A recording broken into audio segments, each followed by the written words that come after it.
Good morning. Welcome to the Unitarian Universalist Congregation of Atlanta on this misty, contemplative Sunday morning.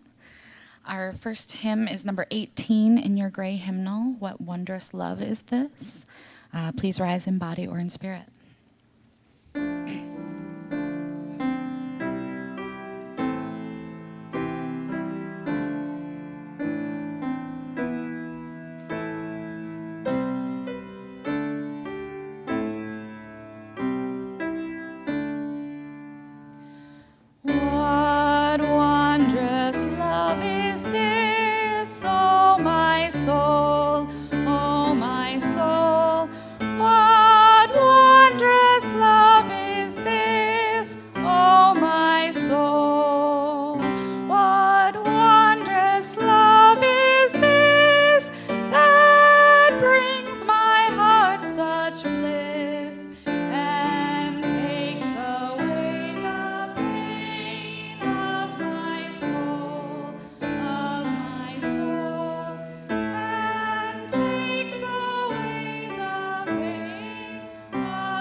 We're so glad you're here with us on the best place to be on a Sunday morning in Atlanta, Georgia.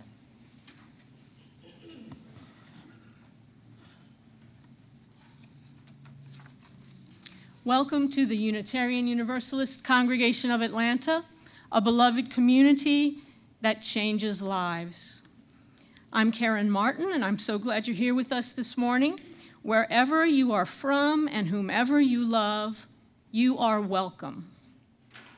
Here at UUCA, we traditionally reserve the Sunday nearest the new year for moving meditation and quiet reflection as you walk the labyrinth in our social hall. If you have not already done so, after service you are invited to walk the labyrinth and visit any or all of the adjoining stations. At one station, you can learn more about labyrinths and enjoy some inspiring readings. At another, you will find special slips of paper that dissolve in water. Write down something you'd like to let go of and experience healing as you see the paper dissolve before your eyes. Right now, during the worship service, the labyrinth is opened just to children and youth. Religious education team members are stationed to provide awesome activities designed especially so children can get the most out of the experience. So we especially want to invite all children to experience the labyrinth during the worship service. We will have only one service this Sunday, and there will be no meetings or classes after service. The labyrinth will be open after service to adults, children accompanied by adults, and youth until 1 p.m. And you will also find lay ministers positioned throughout the social hall to speak with anyone who has questions or thoughts that they would like to share. We also invite you to have bagels and coffee, which are located to my right. And now please be sure to take this moment to put your cell phone in its most reverent position. Thank you. Once again, we're glad you're here this beautiful morning.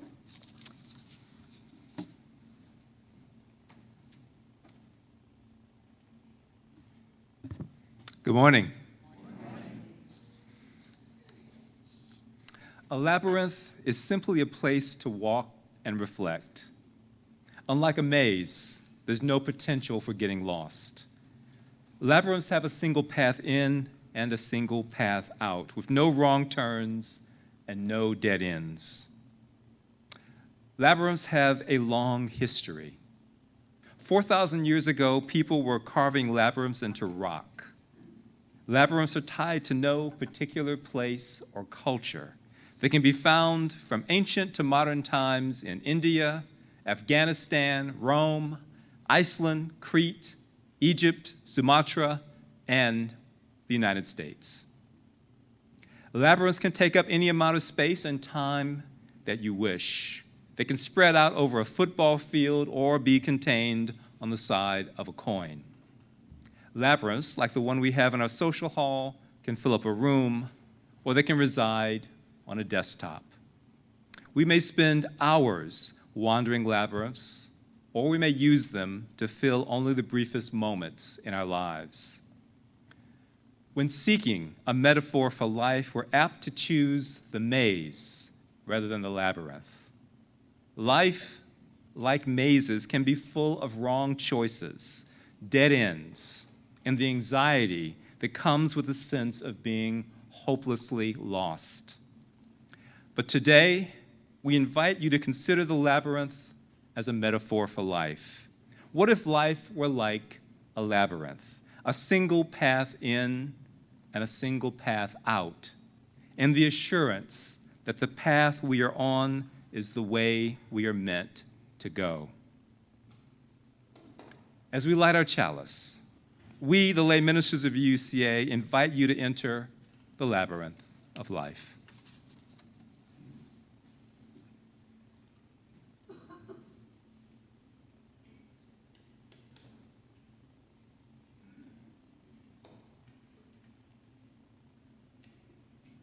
Please join me in the chalice lighting words in your order of service and on the screen.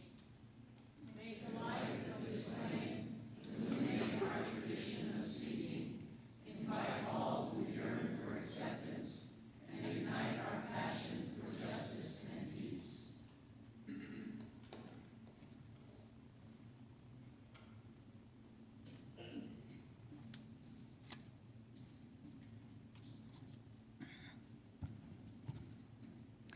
Hanukkah is a Jewish festival commemorating the rededication of the Second Temple in Jerusalem during the revolt of the Maccabees against conquest and tyranny in the 2nd century BCE.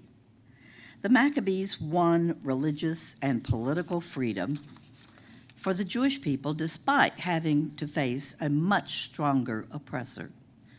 Oil was needed to burn for 8 days during the rededication of the desecrated Jewish temple, but only enough holy oil to last a single day was available. Miraculously, a day's supply of oil burned for the entire 8 days, and it is this miracle we remember by lighting 8 candles during Hanukkah, with the 9th candle in the center of the menorah. But the true miracle lies in the indistinguishable hope at the heart of the human spirit.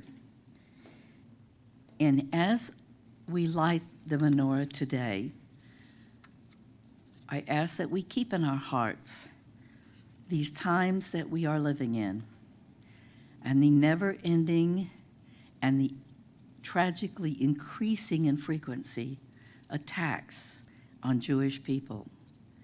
What used to be once or twice a year became monthly, and now it seems weekly, sometimes daily. We hold these in our hearts, and the ones who tragically were killed last evening at a Hanukkah party. Of the many deaths, we remember these and hold them on our heart, and we hold the hope that this will somehow be overcome.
Good morning.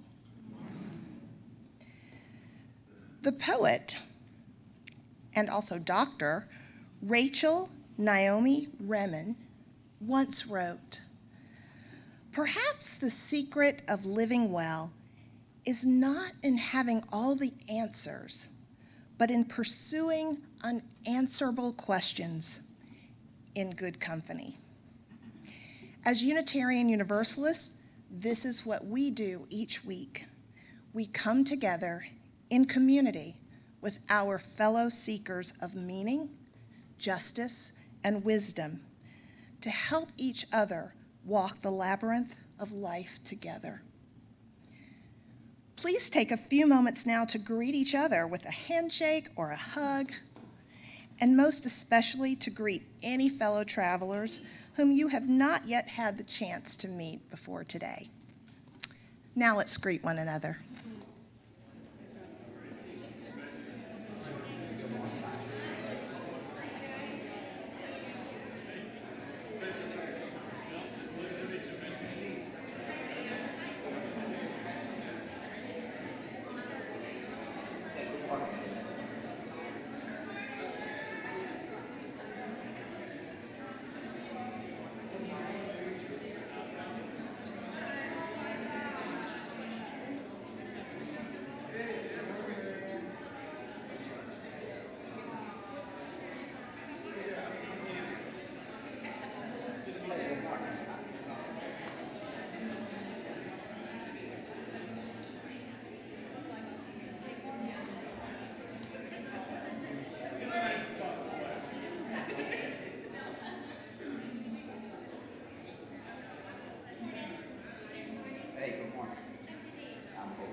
Good morning.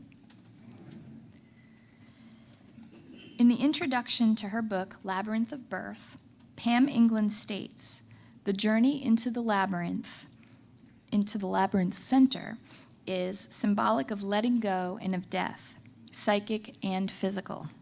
And the journey from the center out of the labyrinth represents birth and rebirth." She says that walking the labyrinth connects us to our own bodies and to the natural rhythm of life. My own birth story resonated with the metaphor of the labyrinth, something that I was introduced to before the birth of my son. Here at UUCA, we have a variety of family coming to be stories that I believe can find themselves in the labyrinth metaphor too. The labyrinth has been a part of childbirth, metaphorically and as a yantra or tool of support for 4,000 years and throughout the world. It continues to be used today. In some places, like Northwest India, midwives place a picture of a labyrinth on the wall over a laboring person. The laboring person uses this tool to guide breathing during labor and contractions by following the path of the labyrinth with their eyes while breathing. England calls this Labyrinth. In a class I took called Birthing from Within, based on another book by England, we drew our own labyrinths with the intention of using these during our labor. Mine became a part of my birth kit. Metaphorically, the labyrinth bears a strong resemblance to the process of becoming a mother and family.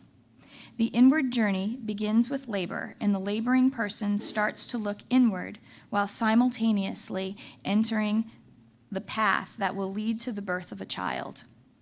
Whether by vaginal birth or by surgery, this process of inward looking is the same.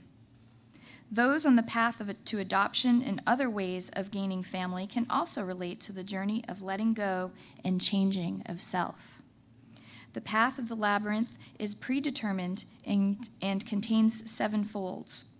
While the journey has starts and stops, when labor ebbs and flows, and when emotions and physical pain get overwhelming, or when the potential family has doubts about taking this life-changing step. This process imitates the movement of the labyrinth from left to right and outside to inside. There is no veering off the path and no getting lost. This journey inward takes the time it needs, from a few to many hours. In the case of adoption and other coming into family, this journey may take days, weeks, or even months. Every journey is different in that way. During this journey inward, a person must let go of their sense of self without child before being able to enter into discovery of who they are in this new role in life. In this way, there's a psychic death of old ways of thinking about self in order to give way for a new insight into what self can be. My first step into the labyrinth began with a dream that contained a train, darkness, extremely cold water, and a small, unnamed travel companion. I awakened to small contractions. I jumped out of the bed and ran around the house and returned to the bed, only to repeat the process until hours later, when I was willing to admit to my husband and my birth team that my labor had started. During the laboring process, I became mostly unaware of others around me and learned later that there was someone there who I didn't know personally and didn't know was there. I had turned inward and was focused on giving birth to the point where I communicated to my unborn child that we were doing this together and that we had support. But it was up to us. I reached out to my birth team to inform them of my progress and receive suggestions. And otherwise, it was just my son and me, and my contractions, who became known to me as Kevin. When a laboring person reaches the center with the physical birth of a child, no metaphor there is a moment of peace and of calm. As the new family settles itself for this new collective self, and others hold space around them. When coming to family through adoption or other experiences, there too can be this sense of calm as the family joins together, holding space. The place of calm and peace is the center of the labyrinth.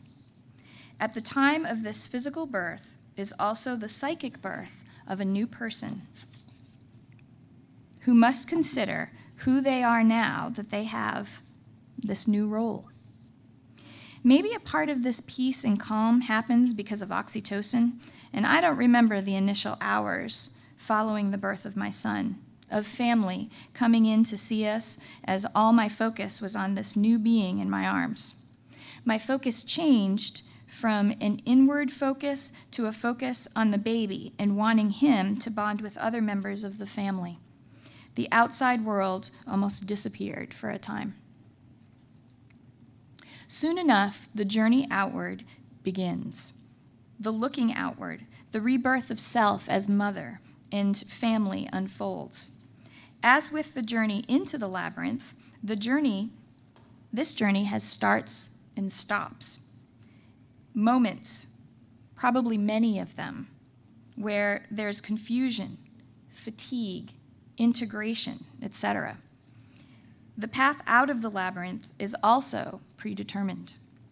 The same route that was traveled to reach the center. Again, one cannot become lost, even if one stays at one or more bends for a longer period of time to catch breath before moving on. This journey takes longer than the journey in. In our society, we like to imagine 6 weeks to 3 months, but this journey outward into the light can take up to 2.5 to 3 years of physical and emotional adjustment. The rebirth of the self takes much longer than the physical birth of the child. I can remember feeling like I had re-entered the world when my son was about 14 months old. I had this sensation that there was finally light in this new self who I was struggling to be. And at that time, I was better able to interact with the world, although the process of rebirth and adjusting to my new self continues to develop as my son grows.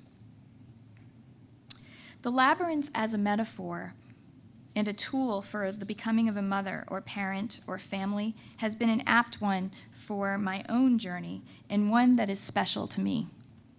The journey through the labyrinth and out again follows the same path, and yet it is different on the way out than it was on the way in. I'd like to leave you with these words today from London and Reccio, Sacred Rituals. Since the entrance has now become the exit, let this be a reminder that all endings are beginnings and all beginnings are endings. Thank you.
Let us put hands on hearts.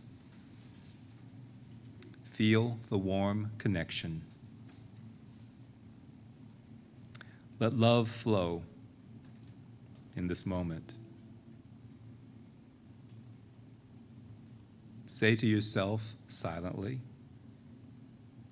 I will love myself.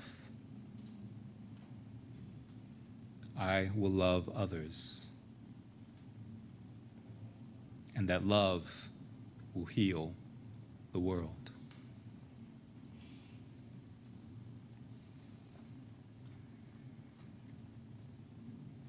And now the joys and sorrows of our beloved community.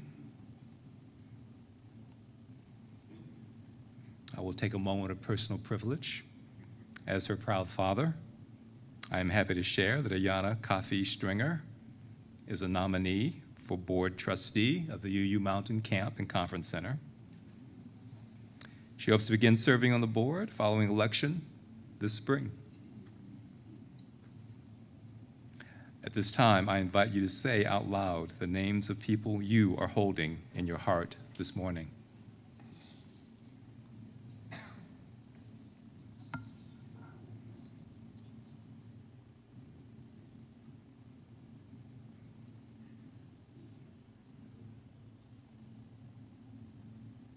Hear now our prayer for the year before us. May we hold lovingly in our thoughts those who suffer from cruelty and injustice, and work every day towards the alleviation of their suffering. May we recognize our solidarity with the stranger, so that no human being is treated as other. May our common humanity weave us together in one fabric of mutuality, one garment of destiny. May we pursue a vision of peace, one in which we live harmoniously with each other, side by side, respecting differences, cherishing diversity, with no one living in fear, and each revering the divinity in every human soul. May we struggle against institutional injustice, act with purity of heart and mind, despise none, hate none, and cherish all.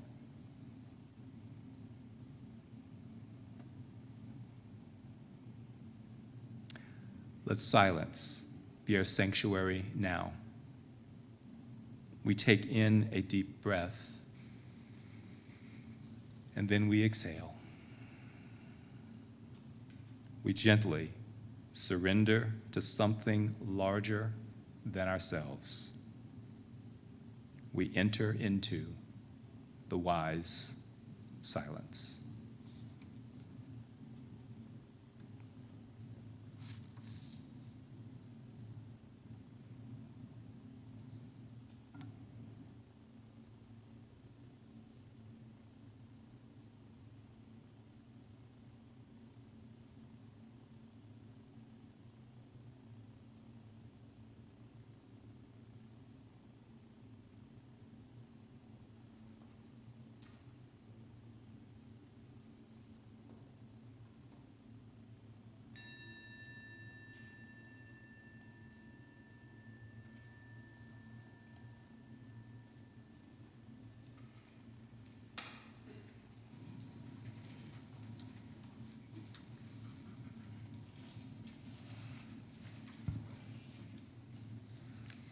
Today's offering will go to UUCA to support our life-changing ministries.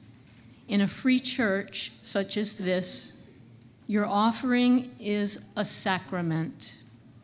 May it sustain and strengthen this place which is sacred to so many. Ours is a community of hope, and we are the keepers and nourishers of that hope. The offering will now be given and gratefully received.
May these dollars go far to bless many lives.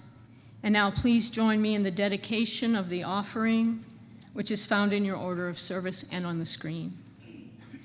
To the work of this congregation, which is weaving a tapestry of love and action we call community, we dedicate our lives and these our offerings.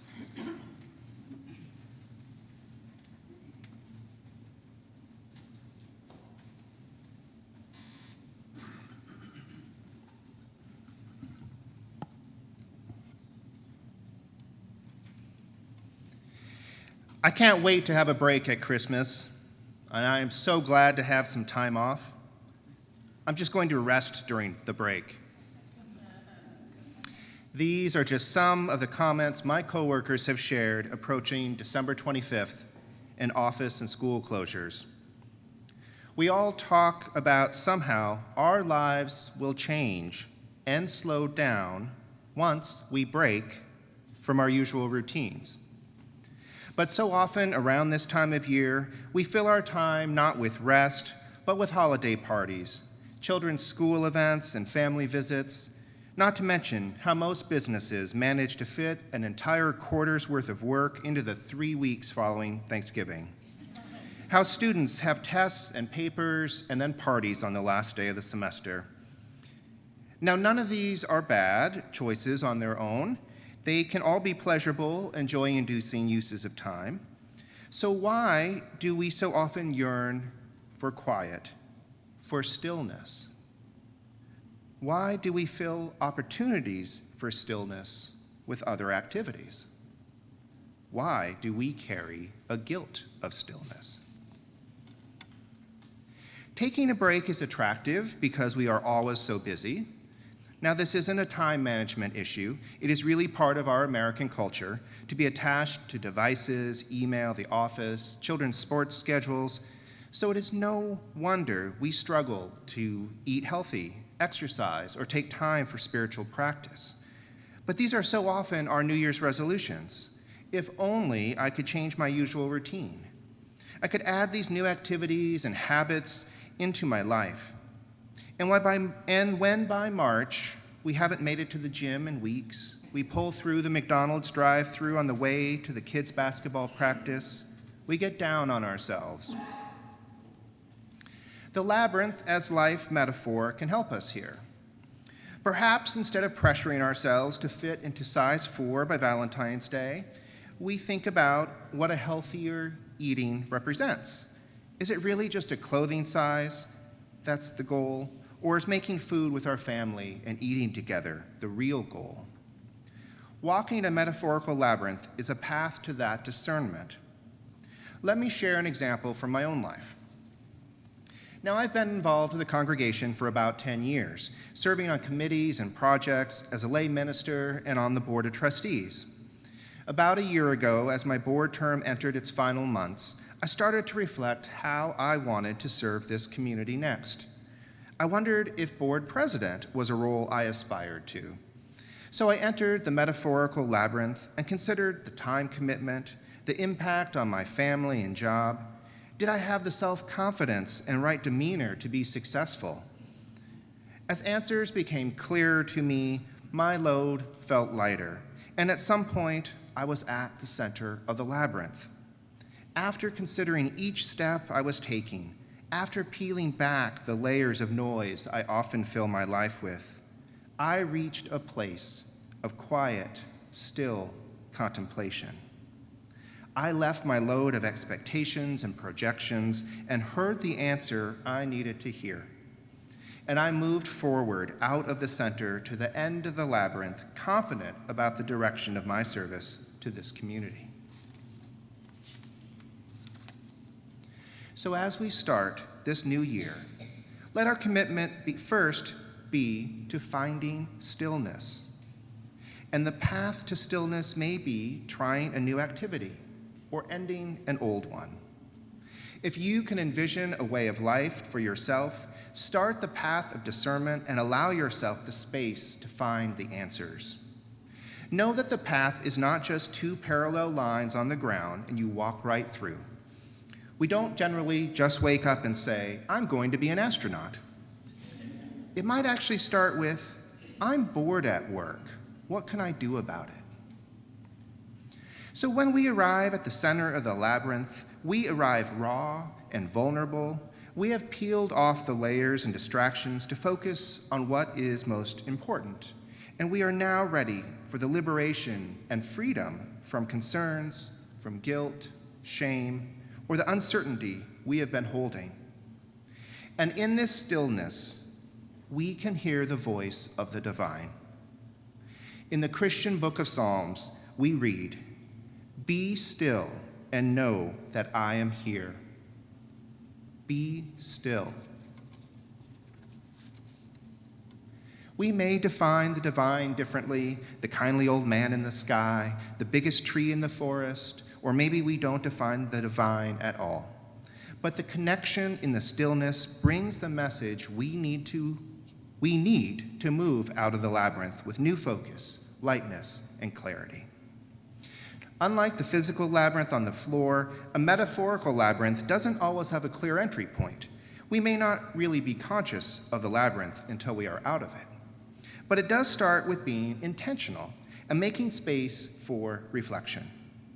And that might look like turning the TV off after the news instead of watching game shows for hours, or taking a digital Sabbath and staying off Facebook one day a week. It starts with breaking from our usual routines and giving focus to our lives. And each step of the labyrinth can teach us something and lead us in the next direction. Know that process doesn't always have a set timeline. Change can sometimes take years, but big change starts with small change.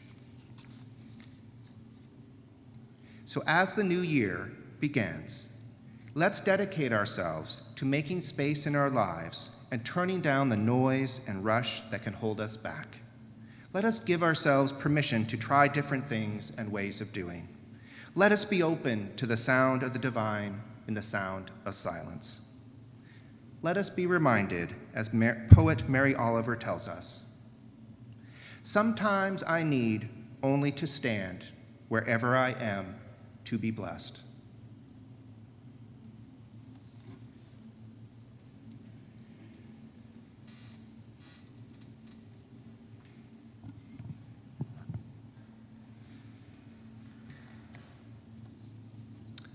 I am an introvert. I am also a very private person, which is why, in looking back over the many personal experiences, embarrassing failures, uncomfortable emotions, and quirky behaviors that I've disclosed in homilies and sermons done as part of this faith community, I am truly appalled. You folks know way more about me than you should. I have at various times disclosed that I cheated on my high school chemistry final, that I joined a black church primarily in hopes of getting a date, and that I am secretly Iron Man. I will keep this tradition of embarrassing personal disclosure by sharing today that while I am Iron Man, I am no Daniel Boone. I would perish in a matter of hours if I had to make my living hunting, foraging, and finding my way through the forest. In fact, my sense of direction is so bad that it is best regarded as a sense of misdirection. I cannot find my way anywhere. I was once picked up by the police in Milledgeville, Georgia, not because they were being racist, but because after watching me hopelessly walking in circles, they realized I had no idea where I'd parked my car. And as soon as they finished laughing, they very politely drove me around in their squad car to help me find it. I have a rarely recognized condition known to me and my clinician colleagues as nonverbal learning disability. I've diagnosed it in patients, and I have no doubt that I also have it. My lack of spatial ability has made me a little afraid of labyrinths. Even though Reverend Taryn has assured me that labyrinths are not mazes and that you can't get lost in them, I'm not convinced. I fear Taryn is underestimating my capacity to wind up in the wrong place. Whether getting lost in a labyrinth is a realistic fear or not, I suspect that I would spend so much time worrying about getting lost that it would diminish from the entire intended experience. Given all of this, it seems rather illogical for me to have voluntarily gone on guerrilla safari in Rwanda. I traveled to Africa a few months ago at the invitation of the University of Rwanda to create a master's degree program in neuropsychology. With Africa having more neurological disease, but fewer neurologists than any other continent in the world, the master's degree program is badly needed. Indeed, the 3 neurologists who serve all of Rwanda are ecstatic about the creation of this program. Rwanda presented me with not only an opportunity to do something professionally worthwhile, it was also a unique opportunity to pursue my passion for nature photography. And that is what led me to the guerrilla safari. Going on guerrilla safari is very much like going into a labyrinth. To preserve the fragile ecology, it is one path in and one path out of the bamboo forest that is home to Rwanda's mountain gorillas. I came totally prepared for this uphill bamboo version of a labyrinth, or at least I thought I was prepared. I was mistaken. And that became clear to me almost immediately. There is a particularly famous family of mountain gorillas living in Rwanda's Volcano National Park, known as Susabi. They're an offshoot of the gorilla family studied by Diane Fossey, who was one of the foremost primatologists in the world before being brutally murdered in 1985 by poachers. She was, by all accounts, a militant conservationist who was not hesitant to take matters into her own hands in defense of the gorillas she loved and studied. She made many enemies. It is because of Fossey's work that we know mountain gorillas to be our intelligent, gentle, and highly social primate cousins. While Fossey adamantly opposed environmental tourism, the organization that preserves her memory and continues her work actively promotes responsible tourism as a way of countering poachers, protecting the fragile habitat, and preserving the gorilla species in Africa. Susabi, a family consisting of 2 male silverbacks, as many as 14 females, and offspring too numerous to count, is one of the most difficult families of gorillas to reach. They roam freely at altitudes of 4,500 meters on Mount Kirisimbi. To reach them, you must literally hack your way through bamboo, climb uphill on perpetually muddy terrain, and at all costs avoid falling and impaling yourself on the sharp ends of the hacked bamboo. It can take an hour or more of tough climbing to reach them, and there is never a guarantee that you'll find them as they wander far and wide. Warning, if you are over the age of 50, as I have been for a long time, do not go looking for Susabi. This is what all the travel literature says, and I had no intention of ignoring this warning. But what the travel literature doesn't tell you is that Susabi goes by other names. When I naively lined up to hike to the Isimbi family of gorillas, I had no idea that Isimbi was an alias for Susabi. The hike was horrific. I was a good 20 years older than anyone else in my party of 12 intrepid explorers, one of whom was from Switzerland, and considered hikes up the Matterhorn to be a pleasant stroll. Covered in mud, barely saved by a porter from falling and impaling myself on bamboo half a dozen times, but still bleeding from multiple bamboo scratches, I reached the famous Susabi family after an hour of tough climbing. But frankly, I didn't care. I was just glad to still be alive. But at the center of this mountainous labyrinth of bamboo, I saw this: a family of glorious gorillas, the kingly silverbacks. The indulgently nurturing females watching over their rambunctious infants. and the baby gorillas themselves. Playful, curious, the unmistakable light of intelligence in their eyes.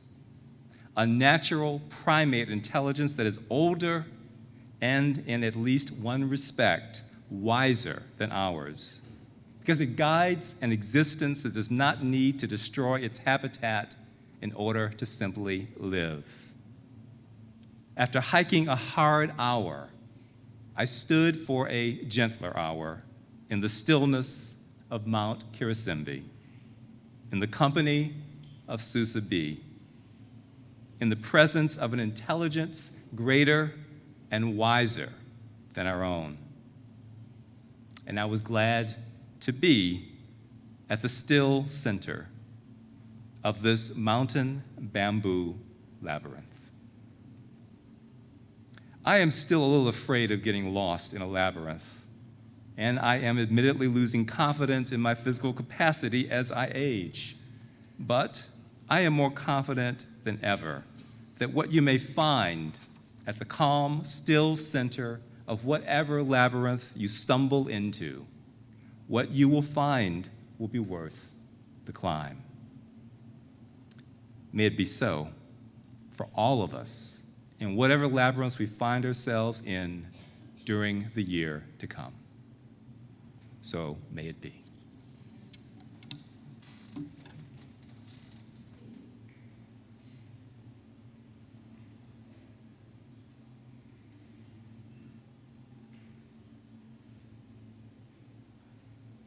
Our final hymn today is 1012 in your teal hymnal.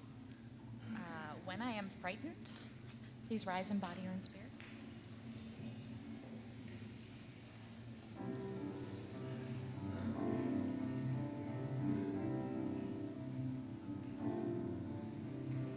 When I am frightened, will you reassure me? When I'm uncertain, will you hold my hand? Will you be strong for me? Sing to me quietly. Will you share some of your stories with me? If you will show me compassion, then I may learn to care as you do. Then I may learn to care.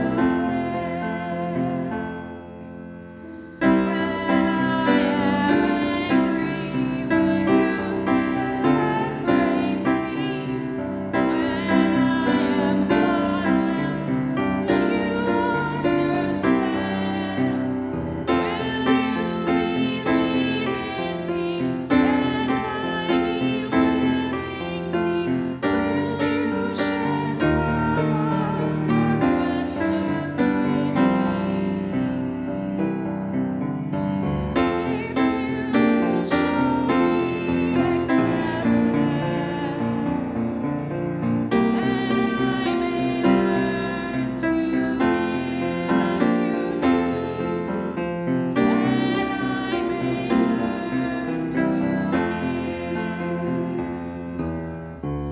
When I am troubled, will you listen to me? When I am lonely, will you be my friend? Will you be there for me? Comfort me tenderly. Will you share some of your feelings with me? If you will show me commitment, then I may learn to love as you do. Then I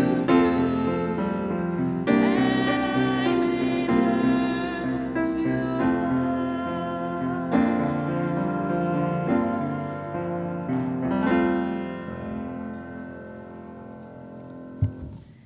Please remain standing and join together for the benediction. The labyrinth has a single path in, a single path out. There is only one way that we are meant to go, and yet it is an empowering ritual, a walking meditation, a tool for spiritual experience, a tool for transformation. It heals and consoles, supports and comforts. The labyrinth allows us to experience the rhythm of our souls. The labyrinth is a tool that is a watering hole for the human spirit, a deep channel for the human soul. It can guide us, awaken us while we walk its sacred path, seeking the power of the divine within. May we always have a labyrinth in our life to help us when we are in pain, experiencing confusion, seeking reverence, or wanting celebration. The labyrinth adds the dimension of the mystical to our ordinary human experience. It gives us the opportunity to create meaning in our lives. As we go out into the world, may we take today's experiences with us. May we seek peace. May we find love. And may we hold one another in our hearts until we gather together again. Go in peace. Go in love.